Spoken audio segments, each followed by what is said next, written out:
Hi friends, చూసుకున్నట్లయితే ఈరోజు మనకి చాలా ఇంపార్టెంట్ అయిన ప్రాబ్లం ఏంటంటే కాయిన్స్. చూసుకున్నట్లయితే కాయిన్స్ మీద మనకి టూ టైప్స్ ఆఫ్ ప్రాబ్లమ్స్ ఉంటాయి. ఆ టూ టైప్స్ ఆఫ్ ప్రాబ్లమ్స్ని మనం ఏ విధంగా చేయాలి. చూసుకున్నట్లయితే కాయిన్స్ అంటే ఎట్లా అంటే మనకు ఒక లెక్కలో మనకి మొత్తంగా మనకి సమ్ ప్రైజెస్ ఇచ్చేసి, చూసుకున్నట్లయితే ప్రైజెస్ అంటే మొత్తంగా రూపాయల మొత్తం ఇచ్చేసి చూసుకున్నట్లయితే నాణ్యాల నిష్పత్తి ఇస్తాడు. నాణ్యాల నిష్పత్తి ఇచ్చి ఏవి ఎన్ని రూపాయలు ఉన్నాయని అడగడం జరుగుతుంది. అదేవిధంగా మరొక టైప్లో నాణ్యాల మొత్తం ఇచ్చి రూపాయల యొక్క నిష్పత్తి ఇచ్చి చూసుకున్నట్లయితే మొత్తం నాణ్యాలు ఎన్ని ఉన్నాయని అడగడం జరుగుతుంది. మనం ప్రాబ్లంలోకి వెళ్ళినట్లయితే చూద్దాం. ఒక ప్రాబ్లం మనం చెప్పినట్లయితే మీకు అర్థమైపోతుంది.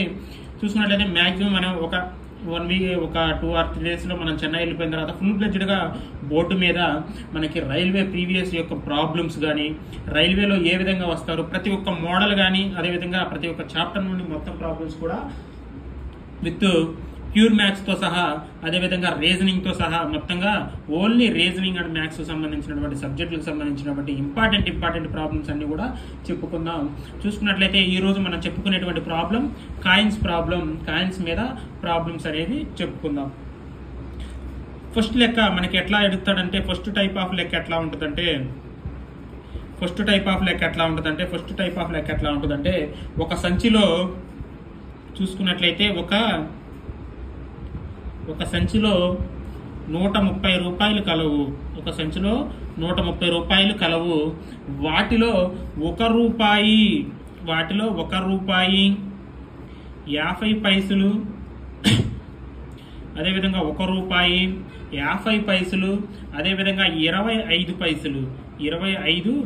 25 పైసలు నాణ్యాల మధ్య నిష్పత్తి. అంటే ఒక సంచిలో మొత్తం 130 రూపాయలు ఉన్నాయి.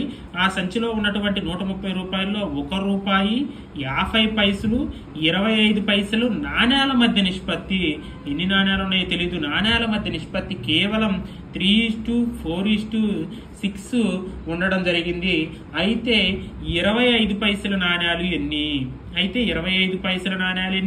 50 పైసలు నాణ్యాలు ఎన్ని? అదేవిధంగా 1 రూపాయి నాణ్యాలు ఎన్ని అని మనకి లెక్క అనేది అడగడం జరుగుతుంది. ఇటువంటి లెక్క ఇచ్చినప్పుడు మనం ఏం చేయాలంటే ఇక్కడ ఉన్నటువంటి నాణ్యాల నిష్పత్తిని మనం ఇక్కడ ఒక సంచిలో రూపాయలు ఇచ్చాడు కాబట్టి చూసుకున్నట్లయితే ఈ యొక్క నాణ్యాల నిష్పత్తిని మనం రూపాయల్లోకి కన్వర్ట్ చేయాలి. నాణ్యాల నిష్పత్తిని రూపాయల్లోకి ఎలా కన్వర్ట్ చేయాలంటే దీన్ని మనం 2 టైప్స్గా చేయొచ్చు విత్ షార్ట్ కట్స్తో. చూసుకున్నట్లయితే ఫస్ట్ టైప్ ఎట్లా చేయాలంటే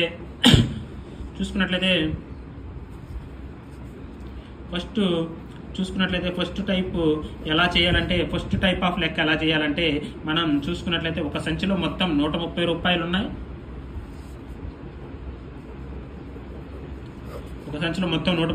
ఉన్నాయి. వీటిలో 1 రూపాయి, అదేవిధంగా 1 రూపాయి, అదేవిధంగా చూసుకున్నట్లయితే 1 రూపాయి, అదేవిధంగా 50 పైసలు, అదేవిధంగా 50 పైసలు 25 పైసలు నాణ్యాల మధ్య నిష్పత్తి 3:4:6 తీసుకున్నట్లయితే ఈ నాణ్యాల నిష్పత్తిని మనం నిష్పత్తిలో కన్వర్ట్ చేయాలి. కాబట్టి మనం ఏం చేయాలంటే రూపాయికి ఎన్ని పైసలు ఉంటాయో మనం కన్వర్ట్ చేయాలి. ఎందుకంటే రెండింటిలో కూడా పైసలు, ఇక్కడ పైసలు ఉంది, ఇక్కడ రూపాయి ఉంది. దీన్ని మనం పైసల్లో కన్వర్ట్ చేసినట్లయితే 1 రూపాయికి 100 పైసలు అనేవి ఉండడం జరిగింది. అప్పుడు మనం చూసుకున్నట్లయితే 3x100 పైసలు, అదేవిధంగా 3x100 పైసలు ఇక్కడ చేసుకుందాం. చూడండి, చూసుకున్నట్లయితే 3x100 పైసలు ఈస్టు, అదేవిధంగా 4:50 పైసలు, అదేవిధంగా 6:25 పైసలు. చూసుకున్నట్లయితే మొత్తంగా మనం చూసుకున్నట్లయితే మల్టిప్లై చేసినట్లయితే ఇది 300, ఇదంతా 200, ఇదంతా 150. అదేవిధంగా మనకి చూసుకున్నట్లయితే 0 0 క్యాన్సిల్, 5తో పోతుంది చూడు, 5 6లు 5 4లు 5 3లు, మొత్తంగా మనకి రూపాయల యొక్క నిష్పత్తి వచ్చేసింది. చూసుకున్నట్లయితే మొత్తం రూపాయలు 130 రూపాయలు. చూసుకున్నట్లయితే దీని యొక్క నిష్పత్తి ఎంత అంటే 6:4:3గా మనం చెప్పుకోవాలి. మొత్తంగా ఉన్నటువంటి చూసుకున్నట్లయితే ఈ యొక్క నిష్పత్తిని కూడినట్లయితే 13 రావడం జరుగుతుంది. మొత్తంగా ఉన్న రూపాయలు 130 రూపాయలు. చూసుకున్నట్లయితే 13 10లు 130 అంటే ఎవ్రీ పాయింట్ కూడా 10 రూపీస్. ఎవ్రీ పాయింట్ 10 రూపీస్ అంటే 6 × 10 ఇది 60 రూపీస్. 4 × 10 40 రూపీస్ అంటే 1 రూపాయి 60 రూపాయలు. 1 రూపాయి నాణ్యాలు 1 రూపాయికి సంబంధించినటువంటి వాల్యూ 60 రూపాయలు. అదేవిధంగా 50 పైసలకు సంబంధించినటువంటి వాల్యూ 40 రూపీస్. అదేవిధంగా 25 పైసలకు సంబంధించినటువంటి వాల్యూ అనేది 30 రూపాయలుగా మనం తీసుకోవడం జరిగింది. అంటే మొత్తంగా ఉన్నటువంటి రూపాయలు ఎన్ని 130 రూపాయలు. మొత్తంగా ఉన్నటువంటి నాణ్యాలు ఎన్నంటే మనకి మొత్తంగా ఉన్నటువంటి నాణ్యాలు చూసుకున్నట్లయితే మనం నాణ్యాలను తెలుసుకోవాలా. నాణ్యాలు ఏంటంటే మొత్తంగా వచ్చిన డబ్బులు 130 రూపాయలు. నాణ్యాలు ఏంటంటే 60 రూపాయలకి రూపాయి అనే నాణ్యం ఒకటే ఉంటుంది కాబట్టి ఒక నాణ్యం అంటే 60 నాణ్యాలు. అదేవిధంగా 40 రూపీస్లో 50 కాయిన్స్ ఎన్ని ఉంటాయి అంటే 2 కాయిన్స్ అంటే 80. అదేవిధంగా 30 రూపీస్లో 25 పైసల నాణ్యాలు ఎన్ని ఉంటాయి? రూపాయికి 25 పైసల నాణ్యాలు రూపాయికి ఎన్ని ఉంటాయి అంటే 4 120. చూసుకున్నట్లయితే నిష్పత్తులు చూసుకున్నట్లయితే 60:80:120. చూసుకున్నట్లయితే ఈ యొక్క నిష్పత్తి అనేది మనకు నాణ్యాల నిష్పత్తికి సమానం అవ్వాలి 3:4:6కి. చూడండి 2 3లు 2 4లు 2 6లు 3:4:3. ఇది నాణ్యాల నిష్పత్తి. మొత్తంగా ఉన్నటువంటి నాణ్యాలు 1 రూపాయి 60. అదేవిధంగా 50 పైసలు నాణ్యాలు మొత్తం 80. అదేవిధంగా 25 పైసల నాణ్యాలు మొత్తం 120. అదేవిధంగా డబ్బులు వచ్చేసే వారికి 1 రూపాయి 60 రూపాయలు, 50 పైసలు 40 రూపాయలు, అదేవిధంగా 25 పైసలు 30 రూపాయలు. ఈ విధంగా రావడం జరుగుతుంది. అదేవిధంగా ఇదే లెక్కని ఇంకో టైప్లో చేయాలంటే చూసుకున్నట్లయితే మనకి మొత్తంగా వచ్చినటువంటి డబ్బులు 130 రూపాయలు, ఉన్నటువంటి 1 రూపాయి, అదేవిధంగా 50 పైసలు, అదేవిధంగా 25 పైసలు యొక్క నాణ్యాల యొక్క నిష్పత్తి 3:4:6గా మనం తీసుకోవాలి. ఇది నాణ్యాల యొక్క నిష్పత్తి. నాణ్యాల నిష్పత్తిని రూపాయల్లోకి మార్చుకోవాలంటే చూసుకున్నట్లయితే 1 రూపాయికి 1 నాణ్యమే ఉంటుంది రూపాయిది. అదేవిధంగా ఇది నాణ్యాల నిష్పత్తి. ఇది 50 పైసలు కాబట్టి రూపాయికి 50 పైసలు అనేవి 2 ఉంటాయి. అదేవిధంగా 25 పైసలు రూపాయికి 25 పైసలు అనేవి 4 ఉండడం జరుగుతుంది. చూసుకున్నట్లయితే దీన్ని కాసాగు చేసినట్లయితే చూసుకున్నట్లయితే 12. అదేవిధంగా 2 2 2 4 8. అదేవిధంగా చూసుకున్నట్లయితే 6 అంటే మనకి 12:8:6 అనేవి ఇవి రూపాయల నిష్పత్తికి సమానం. చూసుకున్నట్లయితే 2 6లు 2 4లు 2 3లు 6:4:3 రావడం జరిగింది. మొత్తంగా ఉన్నటువంటి డబ్బులు 130. మొత్తంగా ఉన్నటువంటి వాల్యూ 13. చూసుకున్నట్లయితే 13 10లు అంటే మనకి మామూలుగా వచ్చేసింది 6 × 10 60 రూపాయలు, 6 × 10 40. అదేవిధంగా 4 × 10 40 రూపాయలు. అదేవిధంగా 3 × 10 3 × 10 30 రూపాయలు. ఈ విధంగా రూపాయి యొక్క నాణ్యాలు ఎన్ని ఉన్నాయంటే 1 60 నాణ్యాలు. 50 పైసల నాణ్యాలు ఎన్ని ఉన్నాయంటే 2 కాబట్టి ఇవి 80. అదేవిధంగా 30 పైసలు 30 రూపాయల్లో 25 పైసలు నాణ్యాలు ఎన్ని ఉన్నాయంటే రూపాయికి 4 అంటే 120. అంటే మొత్తంగా ఇది నాణ్యాల నిష్పత్తికి సమానం అంటే 60.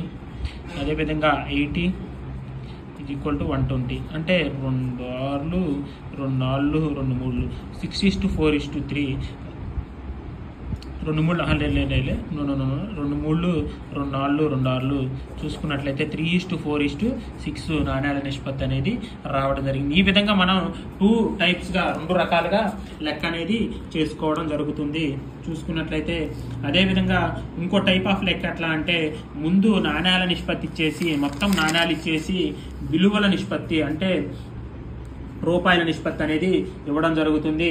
దాన్ని ఎలా మార్చుకోవాలి? ఇక్కడ ఏమైతే మనకి రూపాయలు మొత్తం ఇచ్చేసి నాణ్యాల నిష్పత్తి ఇచ్చి రూపాయలు ఎన్ని ఉన్నాయి కనుక్కోమన్నాడు. కానీ మనకి ఇచ్చే ఇప్పుడు లెక్కలో మొత్తం నాణ్యాలు అనేవి ఇచ్చి రూపాయల నిష్పత్తి ఇచ్చి చూసుకున్నట్లయితే దేంట్లో ఎన్ని నాణ్యాలు ఉన్నాయని అడగడం జరుగుతుంది. ఆ యొక్క లెక్కను మనం ఇక్కడ చెప్పుకుందాం. చూడండి, లెక్కనే ఇక్కడ చెప్పుకుందాం. చూడండి, ఒక సంచిలో 260 నాణ్యాలు కలవు. అంటే ఇది టైప్ 2 లెక్క. టైప్ 2 లెక్క. ఒక సంచిలో 260 నాణ్యాలు కలవు. ఒక సంచిలో 260 నాణ్యాలు కలవు. ₹1, అదేవిధంగా 50 పైసలు, ₹1, 50 పైసలు, 25 పైసలు నాణ్యాల మధ్య నిష్పత్తి, నాణ్యాల యొక్క విలువల నిష్పత్తి, నాణ్యాల యొక్క విలువలు అంటే రూపాయలు. ఇక్కడ నాణ్యాలు ఇచ్చి మొత్తం ఇచ్చాడు, ఇక్కడ రూపాయలు. విలువలు అంటే రూపాయలు. విలువల మధ్య నిష్పత్తి అనేది ఎంత ఉంటుందంటే 6:4:3 అయినచో 25 పైసల నాణ్యాల విలువ ఎంత? 25 పైసల నాణ్యాల విలువ ఎంత అని అడుగుతాడు. ఇలా అడిగినప్పుడు మనం చేయాల్సినటువంటి లెక్క ఎలా అంటే చూసుకున్నట్లయితే మనం ఎప్పుడు కూడా ఇక్కడ మనకి విలువలు ఇచ్చాడు కాబట్టి వీటిని మనం నాణ్యాల్లోకి మార్చుకోవాలి. నాణ్యాల్లోకి మార్చుకోవాలంటే 6:4:3 అనేది ఇది ₹1 సంబంధించింది, ఇది 50 పైసలకు సంబంధించినది, ఇది 25 పైసలకు సంబంధించిందిగా మనం తీసుకోవాలి. అదేవిధంగా ₹1లో ఒక నాణ్యం మాత్రమే ఉంటుంది. అదేవిధంగా ₹1 50 పైసల నాణ్యాలు 2 ఉంటాయి. అదేవిధంగా ₹1లో 25 పైసల నాణ్యాలు 4 ఉంటాయి. చూసుకున్నట్లయితే మొత్తంగా 6:8 మల్టిప్లై చేయాలా, 3 4 12 12 అంటే మనకి చూసుకున్నట్లయితే 2తో పోతుంది. చూడండి, 2 3 2 4 2 6. ఇది మనం మొత్తంగా నాణ్యాల నిష్పత్తికి సమానం. విలువల నిష్పత్తిని మనం మొత్తంగా నాణ్యాల నిష్పత్తులకు మార్చాం. మొత్తంగా ఉన్నటువంటి నాణ్యాలు 260, మొత్తంగా ఉన్నటువంటి పాయింట్లు 13గా చూసుకోవాలి. అంటే 3 + 4 + 3 3 + 4 + 6 13 into 2 అంటే ఒక్కొక్క పార్ట్ అనేది 20 నాణ్యాలుగా మనం తీసుకోవాలి. అంటే మొత్తంగా చూసుకున్నట్లయితే 3 × 20 మొత్తంగా ₹1 60 నాణ్యాలు. అదేవిధంగా 4 × 20 25 పైసల నాణ్యాలు మొత్తంగా 80. అదేవిధంగా 6:20 అదేవిధంగా 25 పైసల నాణ్యాలు మొత్తంగా 120. వీటిని రూపాయల్లో కన్వర్ట్ చేయాలంటే చూసుకున్నట్లయితే ₹1కి ఉన్నటువంటి నాణ్యాలు 1 కాబట్టి ₹60. అదేవిధంగా 80లో ఉన్నటువంటి నాణ్యాల్లో ₹1లో ఉన్నటువంటి 50 పైసలు 2 నాణ్యాలు కాబట్టి ₹40. అదేవిధంగా 120 యొక్క కాయిన్స్లో మొత్తంగా ఉన్నటువంటి 25 పైసల నాణ్యాలు ₹1కి 4 కాబట్టి 4 3 130 అంటే మొత్తంగా ₹130. వీటి యొక్క విలువల నిష్పత్తి ఇక్కడ ఇచ్చాడు కాబట్టి ఇది లాస్ట్కి ఎట్లా సమానం అవ్వాలంటే 60 40 30 రూపీస్. వీటిని 0 క్యాన్సిల్ అయితే విలువల నిష్పత్తి ఈ నిష్పత్తి సమానమైంది. ఈ విధంగా తీసుకోవడం జరిగింది. మొత్తంగా ఉన్నటువంటి నాణ్యాలు ఏంటంటే 260. చూసుకున్నట్లయితే మొత్తంగా ఉన్నటువంటి నాణ్యాలు 260 అనేది ఈ విధంగా రావడం జరిగింది. ఎవరికైతే లెక్క అనేది అర్థం కాకపోతే కామెంట్ బాక్స్లో చేయండి. మనం ఫుల్ ప్లెడ్జ్డ్గా చెన్నై వెళ్ళిన తర్వాత ఫుల్ ప్లెడ్జ్డ్గా ప్రతి రైల్వే మ్యాథ్స్ అనేది అందరికీ అర్థమయ్యే విధంగా 2-3 షార్ట్ కట్స్తో లేదా ఎన్ని షార్ట్ కట్స్ ఉంటే అన్ని షార్ట్ కట్స్తో మీ అందరికి కూడా చాలా వివరణగా చాలా అర్థమయ్యే విధంగా చెప్పడం జరుగుతుంది. విత్ రీజనింగ్ ఆర్ ప్యూర్ మ్యాథ్స్తో సహా. చూసుకున్నట్లయితే కొంత డేట్ వెయిట్ చేయండి. నెక్స్ట్ వీక్ నుండి కంపల్సరీగా మన ఛానల్ నుండి ఫుల్ లెంత్ వీడియోస్ అన్ని ఎక్స్ప్లెయిన్స్తో ముందుకు రావడం జరుగుతుంది. ప్రతి ఒక్కరు కూడా ఆల్ ద బెస్ట్. ఈ యొక్క ఛానల్ని లైక్ చేయండి. అదేవిధంగా మీరు లైక్ చేసినట్లయితే మరికొంతమంది చేరుతుంది. వీడియో చూసిన వెంటనే లైక్ చేయండి. ఎవరికైతే ఏట్ల మీద అయితే సందేహం ఉంటుందో కింద కామెంట్ బాక్స్లో తెలియజేయండి. వాటిపైన వీడియోస్ చేయడానికి కూడా నాకు అవకాశం అనేది లభిస్తుంది. ఎవరికైనా ఎటువంటి మ్యాథ్స్లో ఎలాంటి ప్రాబ్లమ్స్ అయినా సరే ఏమన్నా డౌట్స్ ఉన్నా ఆ యొక్క చాప్టర్ని చెప్పమని కింద కామెంట్ చేయండి. ఆ యొక్క చాప్టర్ మీద ముందు కూడా వీడియోస్ అనేవి చేయడం జరుగుతుంది. మీకు ఎలాంటి ప్రాబ్లంలో సందేహం ఉన్నా సరే ఆ యొక్క ప్రాబ్లమ్ని ఆ యొక్క డిస్క్రిప్షన్ బాక్స్లోనో లేదా ఎక్కడో ఒక కామెంట్లోనో తెలియచేయండి. నేను వాటి మీద ప్రాబ్లమ్స్ అనేవి చేయగలుగుతాను. ఈ యొక్క ఛానల్ని లైక్ చేయండి, షేర్ చేయండి, సబ్స్క్రైబ్ చేసుకోండి. ప్రతి ఒక్కరు కూడా ఆల్ ద బెస్ట్. రైల్వేలో ఉన్నటువంటి ప్రాబ్లమ్స్ అన్నీ కూడా, రైల్వేలో ఏ విధమైన ప్రాబ్లమ్స్ వస్తాయి, మనం ఏ విధంగా క్రాక్ చేయాలన్నిటిని కూడా ఈ యొక్క ఛానల్ ద్వారా ముందు చెప్పుకుందాం. మీ కొరకు ఈ యొక్క ఛానల్ అనేది ఎప్పుడు కూడా తోడుగా ఉంటుంది. ఈ యొక్క రైల్వేలు కానీ, అదేవిధంగా మ్యాథ్స్ భయపడే వారికి కానీ, వారెవ్వరికి కూడా ఈ యొక్క ఛానల్ అందరికి కూడా తోడుగా ఉంటుంది. ప్రతి ఒక్కరు కూడా ఆల్ ద బెస్ట్. అందరూ కూడా బాగా ప్రిపేర్ అవ్వండి.